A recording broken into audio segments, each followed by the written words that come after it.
¿Qué tal, alumnas y alumnos de primer grado de secundaria? Sean bienvenidas y bienvenidos a la programación de Aprende en Casa. Una propuesta diferente para que desde su casa ustedes puedan acercarse a los contenidos de las asignaturas y áreas de primer grado. Estos contenidos les serán de mucha ayuda en su crecimiento personal y cuando regresen a la escuela. En esta ocasión les vamos a proponer que revisemos un tema que nos interesa a todos: puntos de vista y posturas. Estamos en una situación que nos obliga a informarnos de manera permanente y muchas veces debemos de tomar decisiones con respecto a la información que tomaremos en cuenta, porque no siempre coincide entre sí a pesar de hablar del mismo tema. Recuerden que cada medio tiene ventajas y desventajas y que una persona crítica es quien toma la decisión de qué medio consultar.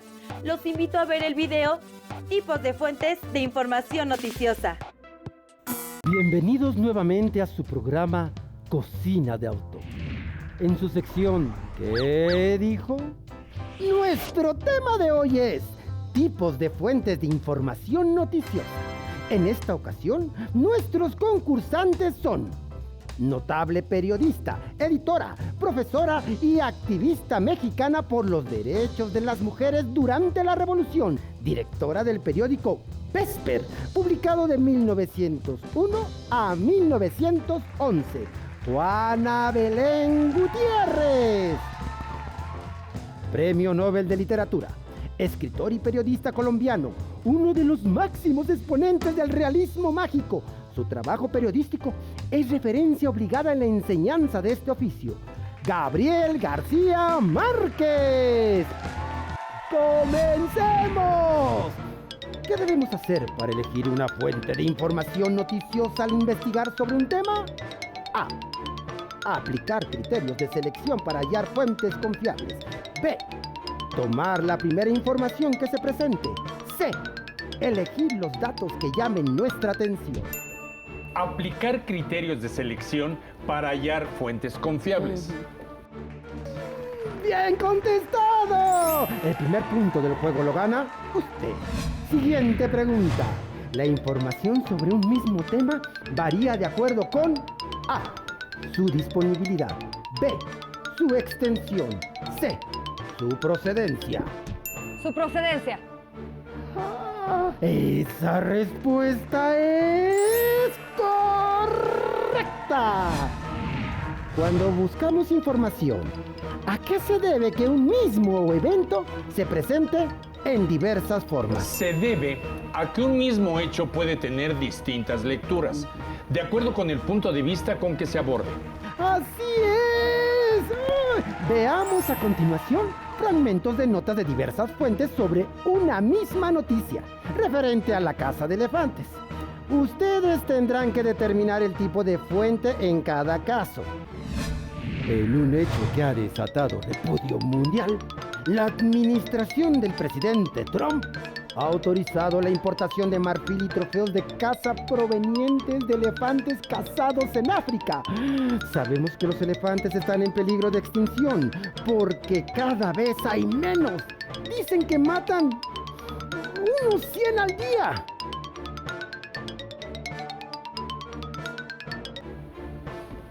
Se trata de un noticiero televisivo. Sin lugar a duda, la respuesta es correcta. Fácil. Lo supe porque en ellos, además de informar, se suele persuadir o conmover al espectador. Además, los datos se presentan de manera resumida y general y no se citan las fuentes para lograr mayor velocidad en la transmisión de la información. Veamos ahora otro fragmento. ¿De qué tipo de nota se trata y por qué? Tienen 10 segundos.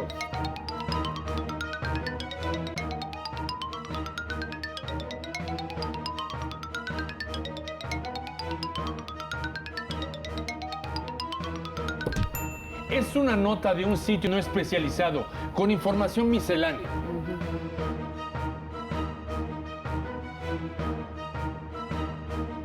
Los argumentos son vagos y no presentan datos ni referencias precisas, pues no se ha hecho una investigación a fondo sobre el tema.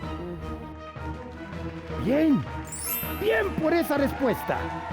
Ahora observen detenidamente este texto y díganme qué tipo de nota es y por qué.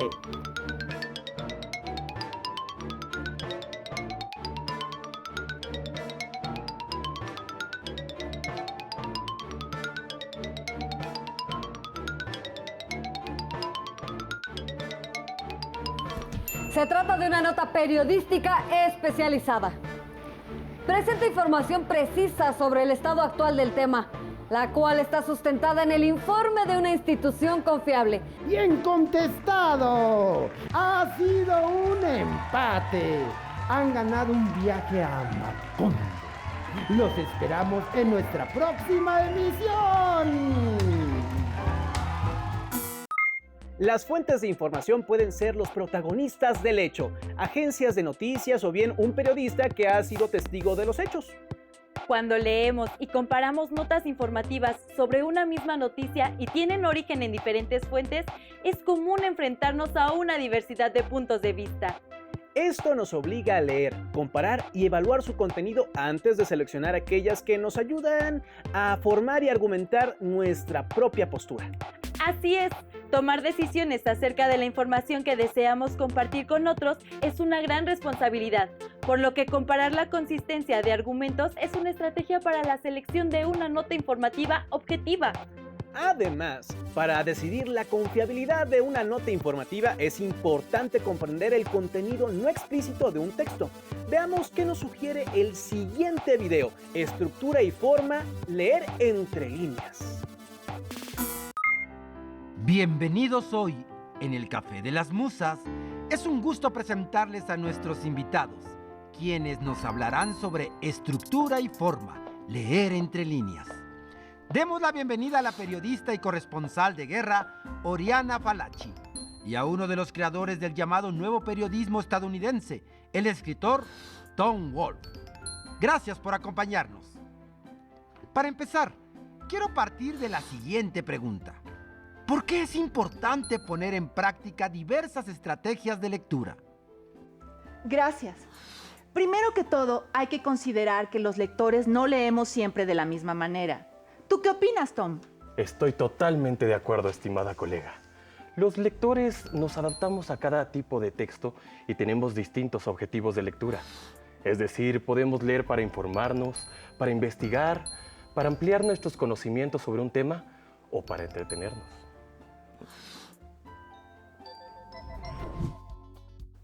Es importante considerar que al leer podemos poner en práctica los siguientes niveles de lectura. El literal, que es un primer acercamiento al texto y a partir del que extraemos la información presentada, sin agregarle ningún valor interpretativo.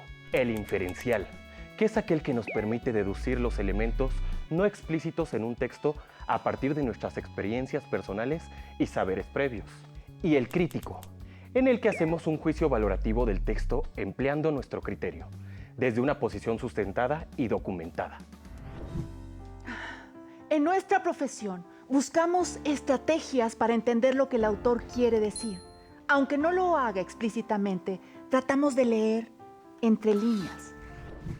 Al leer entre líneas, estamos poniendo en práctica el nivel inferencial. Como lectores, asociamos lo leído con nuestras experiencias y conocimientos previos sobre el tema. Veamos un ejemplo. El agua dulce es un recurso finito, vital y necesario para el desarrollo social y económico del ser humano. 97.5% del total de agua existente en el planeta es salada y solo 2.5% es dulce. Debido a la actividad humana, en los últimos 30 años se ha deteriorado la capacidad de los ecosistemas acuáticos para cumplir con sus funciones más importantes. La información que puede extraerse a partir de una lectura literal es, por ejemplo, que 97.5% del total de agua existente en el planeta es salada y solo 2.5% es dulce. Si llevamos a cabo una lectura inferencial y leemos entre líneas, podemos comprender que cuando se habla de actividad humana, se está haciendo referencia a procesos como la industrialización o la alta contaminación derivada de los hábitos de consumo, aunque estas actividades no estén explícitamente enunciadas en el texto. Si hiciéramos una lectura crítica, reflexionaríamos en torno a los beneficios y riesgos de dicha actividad humana y reconoceríamos acciones necesarias para conservar el agua. Al leer entre líneas podremos detectar lo siguiente. El tono y el estilo del texto. El tono puede ser íntimo, serio, irónico, condescendiente. Y el estilo, conciso, sentencioso, sencillo o afectado. Su estructura, es decir, cómo se presenta la información, la relación entre las ideas presentadas en el texto y su jerarquización. Y la intención del escritor, que puede ser convencer, informar, transmitir un placer estético con el lenguaje o inducir una reflexión en el lector. Los artículos de opinión son textos que requieren poner en práctica la lectura entre líneas, para comprender la postura del autor, así como el porqué de sus argumentos. Cuando aprendemos a leer entre líneas, alcanzamos una visión general y coherente del texto. Exacto.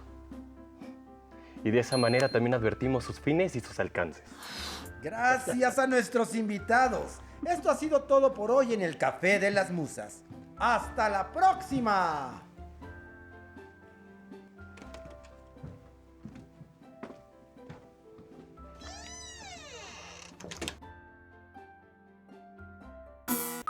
¿Qué les pareció la información? Es recomendable leer con atención cada nota seleccionada y subrayar o anotar aquellos datos que se consideren relevantes, ya que es importante recordar que usamos un lenguaje distinto dependiendo de la situación comunicativa en la que nos encontremos. Sí, por ejemplo, recurrimos a un lenguaje formal cuando escribimos una nota informativa. En cambio, cuando estamos en situaciones informales solemos usar otro tipo de lenguaje, más bien informal. Los invito a que veamos el video Lenguaje informal e informal en notas informativas. Sean bienvenidos a su programa Cocina de Autor. Hoy en el Café de las Musas trataremos un tema que sin duda es del interés de todos nosotros. Me refiero al lenguaje formal e informal en notas informativas. Para ello están con nosotros dos grandes personajes, cuyas profesiones tienen que ver con el uso preciso del lenguaje. Uno de ellos es maestra, pedagoga, periodista y conferencista sobre temas educativos, iniciadora del movimiento de educación igualitaria para niños y niñas en Argentina, Juana Paula Manso. Muchísimas gracias. Nuestro segundo invitado es el mejor cronista deportivo de todos los tiempos, una de las voces más recordadas y queridas de México, el conductor y locutor Ángel Fernández. Es un gusto enorme saludar a todos los que quieren y aman el lenguaje tanto formal como informal. Pues los invito a ambos a que nos acompañen al balcón. Usamos el mismo lenguaje para escribir una carta a un amigo que el que empleamos en un texto para la escuela o en una exposición. En realidad empleamos un lenguaje distinto, dependiendo de la situación comunicativa en la que nos encontremos. Yo mismo soy un tremendo ejemplo porque aquí les hablo en forma diferente de cuando estoy en el terreno de juego. Barbosa, Manolete, ¡gol del Atlante, Manolete Hernández! Al escribir un texto o una nota informativa, por ejemplo, usamos el lenguaje formal, en el cual se cuidan las reglas gramaticales, se adopta un tono serio y se evitan contracciones y otras expresiones que están fuera de las normas ortográficas. En la siguiente nota sobre la educación en Argentina, que escribí hace muchos años, naturalmente hice el uso del lenguaje formal. En fechas recientes del año en curso, 1856, se llevó a cabo en Argentina una acción educativa importante. Se trató de la propuesta de un plan pedagógico didáctico para la superación de nuestra sociedad, denominado Escuela Nueva, en el que es muy importante la labor activa de los docentes. Cuidé el buen uso de la puntuación y la sintaxis y consideré el contexto formal de comunicación. Lo que se excluye en el lenguaje formal se permite en el informal, que es el que usamos en la comunicación cotidiana. Aquí se valen las expresiones afectivas, las muletillas y hasta los diminutivos, como cuando hablamos de algo chiquititito. El uso del lenguaje formal o informal depende de la relación que tenemos con quienes nos comunicamos, el tema del que hablamos, el lugar donde nos encontramos y el canal que utilizamos para comunicarnos. No es lo mismo hablar con la familia o los amigos que con los maestros en la escuela o con los compañeros de trabajo.